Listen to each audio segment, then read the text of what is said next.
Hello बच्चों, आज की इस वीडियो में हम नात्सीवाद और हिटलर का उदय क्लास 9th का हिस्ट्री का चैप्टर देखते हैं।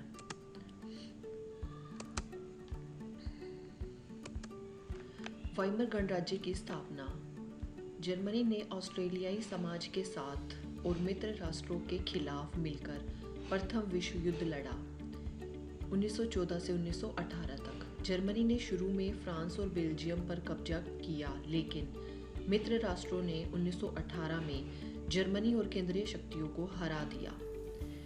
वीमर में एक नेशनल असेंबली की बैठक हुई और एक लोकतांत्रिक संविधान की स्थापना हो जाती है। 1919 में वर्साई की संधि होती है, जिसमें जर्मनी के ऊपर कुछ शर्तें थोप दी जाती हैं। क्या क्या? उस पर जुर्माना लगाया जाता है और जो युद्ध में हानि होती है उसका पूरा का पूरा जिम्मेदार जर्मनी को ठहराया जाता है। वर्साई की संधि के द्वारा जर्मनी में वाइमर गणराज्य की स्थापना होती है। युद्ध के प्रभाव। युद्ध से पूरे महाद्वीप पर विनाशकारी प्रभाव पड़ा। यूरोप जो कल तक कर्ज देता था दूसरे महाद्वीपों को, वो युद्ध खत्म होते होते कर्जदारों का जो है महाद्वीप बन गया। पहले महायुद्ध में यूरोपीय समाज और राजनीतिक व्यवस्था पर उसने अपनी गहरी छाप छोड़ दी थी। सिपाहियों को आम नागरिकों के मुकाबले ज़्यादा सम्मान दिया जाने लगा। राजनेता और प्रचारक इस बात पर जोर देने लगे कि पुरुषों को जो है ताकतवर और मर्दाना गुणों वाला होना चाहिए। युद्ध के बाद जर्मनी को स्वर्ण मुद्रा में भी हर्जाना भुगतना पड़ा और इस बोझ से जर्मनी के सोने के भंडार भी खत्म होने की स्थिति में पहुंच गए। 1923 में जर्मनी ने कर्ज और हर्जाना चुकाने से इनकार कर दिया और इसके बदले में फ्रांसीसियों ने जर्मनी के मुख्य औद्योगिक इलाके, उसका नाम था रूर, उस पर कब्जा कर लिया। यह जर्मनी के विशाल कोयले भंडारों वाला इलाका था। कौन सा? रूर। जर्मन सरकार ने इतने बड़े पैमाने पर मुद्रा छाप दी कि उसकी मुद्रा मार्क, जर्मनी की मुद्रा का नाम है मार्क, तो मार्क का मूल्य जो है अब तेजी से गिरने लगा। अति मुद्रास्फीति। जब किसी मुद्रा का मूल्य गिरने लग जाता है तो उसी को अति मुद्रास्फीति बोला जाता है। जरूरी चीज़ों की कीमत अब आसमान छूने लगी। कहाँ पर? जर्मनी में। जर्मन समाज दुनिया भर में अब हमदर्दी का पात्र बनकर रह गया। इस संकट को बाद में अति मुद्रास्फीति का नाम दे दिया गया। तो जब कीमतें बेहिसाब बढ़ जाती है उस स्थिति को अति मुद्रास्फीति बोला जाता है। अब जर्मनी में हिटलर का उदय होता है। हिटलर को नात्सीवाद का जन्मदाता भी बोला गया।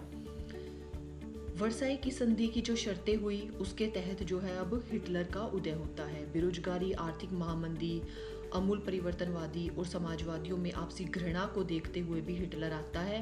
हिटलर ने 1919 में वर्कर पार्टी की सदस्यता ले ली। धीरे धीरे इस संगठन पर उसने पूरा का पूरा अपना नियंत्रण स्थापित कर लिया और इस वर्कर पार्टी का नाम बदलकर सोशलिस्ट पार्टी रख दिया और बाद में जो है नात्सी पार्टी उसने रख दिया। जर्मनी में नात्सीवाद को लोकप्रियता, नात्सी प्रोपेगेंडा में लोगों का एक बेहतर भविष्य की उम्मीद दिखाई देने लगी। धीरे धीरे नात्सीवाद एक जन आंदोलन का रूप लेता गया और जर्मनी में नात्सीवाद को लोकप्रियता मिलने लगी। हिटलर जो है वो एक जबरदस्त वक्ता, मतलब वो जो है भाषण बहुत अच्छा देता था।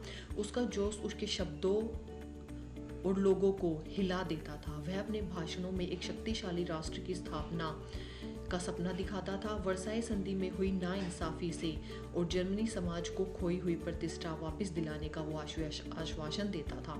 उसका वादा था कि वो बेरोजगारों को रोजगार देगा, नौजवानों को एक सुरक्षित भविष्य देगा।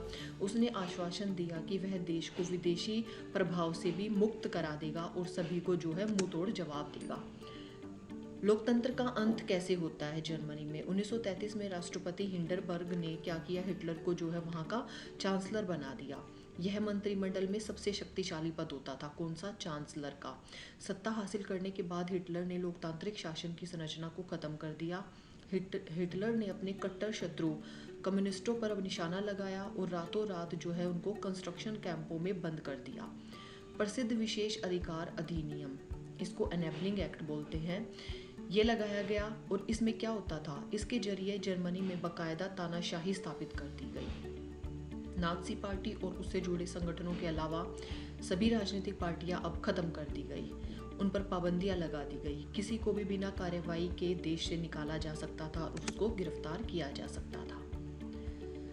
द्वितीय विश्व युद्ध का अंत। जब द्वितीय विश्व युद्ध में अमेरिका आता है तो जो धुरी राष्ट्र थे उनको अब घुटने टेकने पड़ते हैं। इसके साथ ही हिटलर की पराजय होती है और जापान के हिरोशिमा और नागासाकी शहर पर अमेरिका जो है परमाणु बम गिराकर द्वितीय विश्व युद्ध को खत्म करता है। नाज़ी जर्मनी में युवाओं की स्थिति क्या थी? नाज़ी जर्मन और यहूदियों के बच्चे जो है एक साथ नहीं बैठ सकते थे, ना पढ़ सकते थे।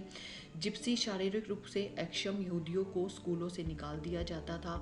10 साल की उम्र के बच्चों को योगफोक में दाखिला करा दिया जाता था, जो एक युवा संगठन था। यंग फोक जो है वो युवा लोगों का संगठन था। 14 साल की उम्र में सभी लड़कों को हिटलर की जो है सदस्यता लेनी पड़ती थी, मतलब वो मजबूर थे।